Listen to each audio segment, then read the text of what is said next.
So we're doing a bit of a unique hike for us today. Today we are on Afton Mountain in Virginia, and we're on the tunnel trail, the Blue Ridge Tunnel Trail to be specific. And what this trail does is it goes through an old train tunnel that was recently restored and opened. This tunnel opened in 2020, but this tunnel was originally built in 1858. That's when it opened for operation. And it was used up until 1944. In 1944, this tunnel was closed down when an alternate one was built next to it so that it could accommodate larger locomotives, because this tunnel became too small at that point. But the tunnel sat unused for several decades until the railroad donated it to Nelson County in 2007. And then Nelson County worked with some different groups to restore this tunnel and turn it into a trail. So the neat thing about this tunnel is 4,273 feet in length, going under Afton Mountain. At the time it was opened in 1858, it was the longest train tunnel in North America, which is pretty cool. So 4,273 feet is about 0.8 of a mile. And we've got our flashlights, our headlamps. This trail here is kind of nice gravel, and it goes along the active railroad right here. So maybe we'll see some trains here going along, but it's really neat because this mountain is pretty tall up here. So the trains having to climb up this mountain and then go through the tunnel up here, that was quite an engineering feat at the time. And one other neat thing about this tunnel, the engineer for the tunnel, his name is Claudius Crozet. This gentleman, he had two groups of engineers working on each side of the tunnel as they dug it out. These teams were going through the rock from one side of the mountain and the other side to meet in the middle. And when they did get to the middle, they were only a couple feet off with lining up perfectly. So to accomplish that in 1858, that was quite an engineering feat. So I found that part particularly interesting about this tunnel.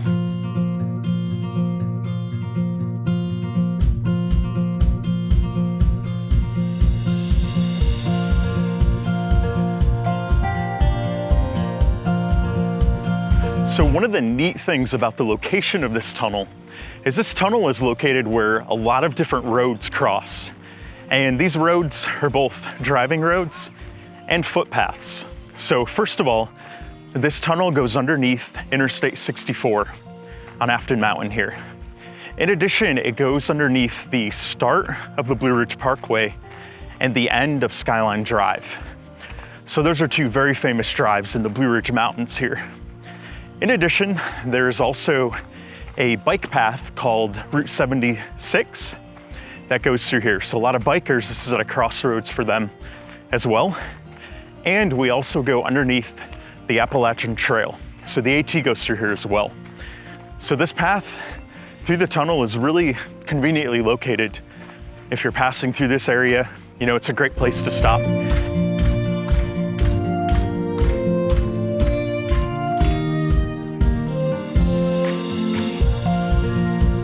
All right, we're getting our lights out. It's time to enter this tunnel. The breeze coming out of this feels incredible, because in here, even if it's a hot day like today, it's gonna be the 50s underground in this tunnel year round. And this time of year, it feels nice and cool. There's some nice water dripping down here on the east side.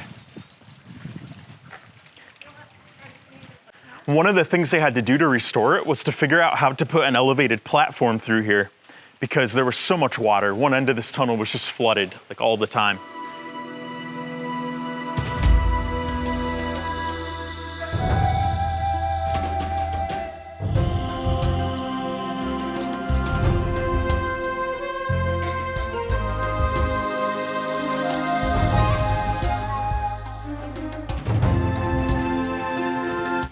Now I have a light.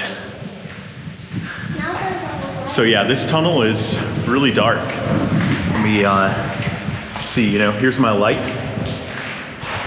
It's nice and dark in here, I love it. I'd like to show you some of this brickwork in here. Some of this brick was original, and then some of it they had to restore. but a lot of this brick was put there way back in the 1850s. She's got her headlamp on. Yep. And then you can have your... So we're gonna continue on through the tunnel here. I kind of like the darkness. And I don't have super bright lights with me today, but they're bright enough. But I'm gonna turn this off now. And that's looking back so far from where we came. So we've still got quite a ways to go. There is a lot of water, yeah.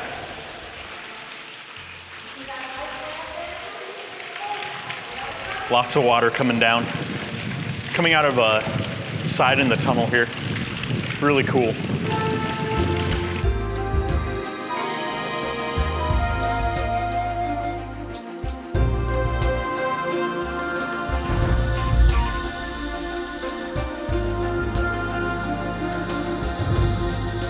We are finally at the point where the light in front of us is bigger than the light behind us. It means we're more than halfway through.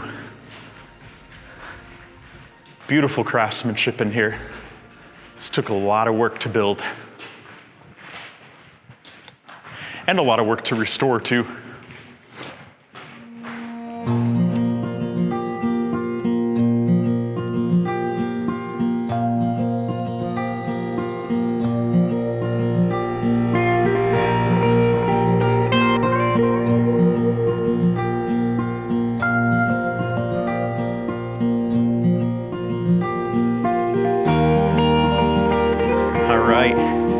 It is the metaphorical and literal light at the end of the tunnel now.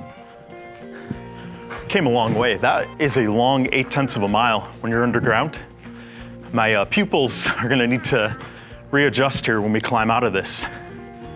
So I'm gonna get a view here coming out of the tunnel. Now this tunnel on the west side is really the architectural highlight of the tunnel.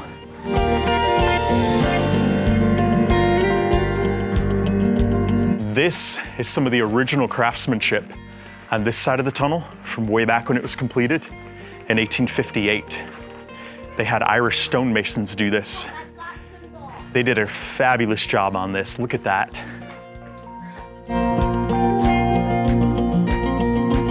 A little steeper here on the west side.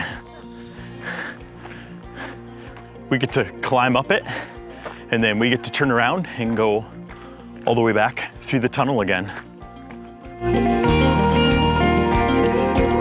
So this trail here on the west side of the tunnel, it's a lot steeper. There's a lot of up and down here, but it's not hard. You know, it's gravel. Gravel can be a little slippery on the ups and the downs.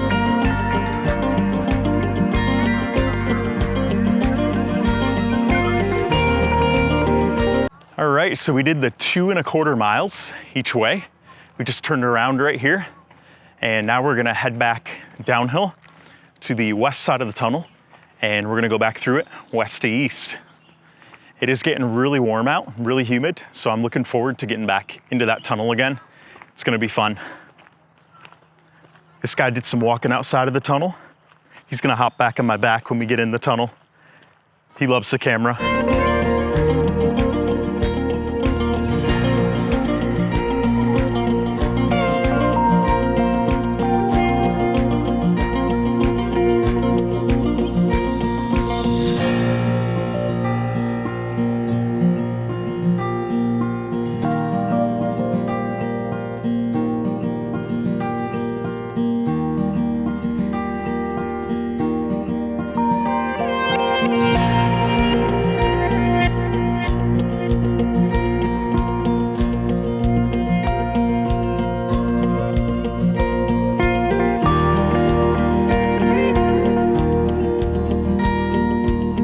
It is time to go back through the tunnel.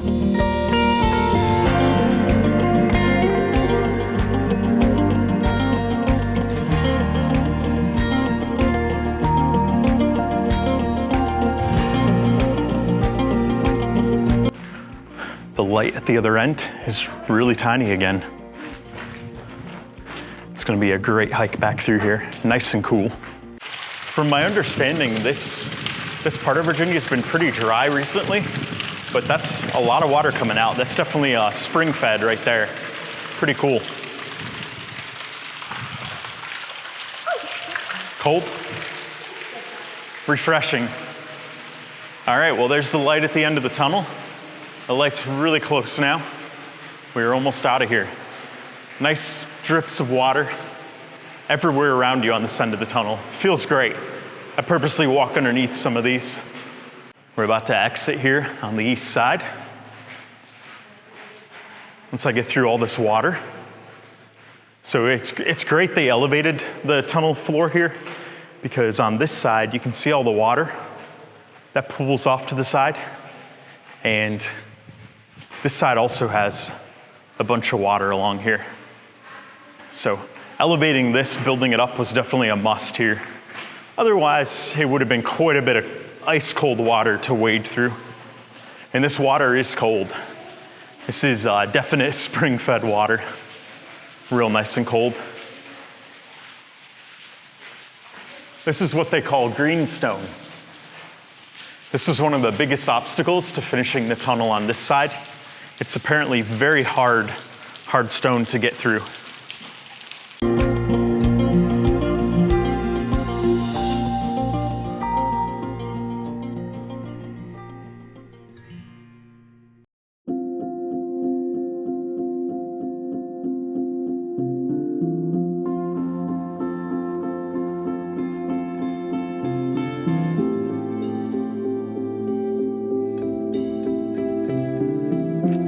All right, 4.5 miles later, we've gone through the tunnel, east to west, gone to the parking area on the other side, and come all the way back to the parking area on this side.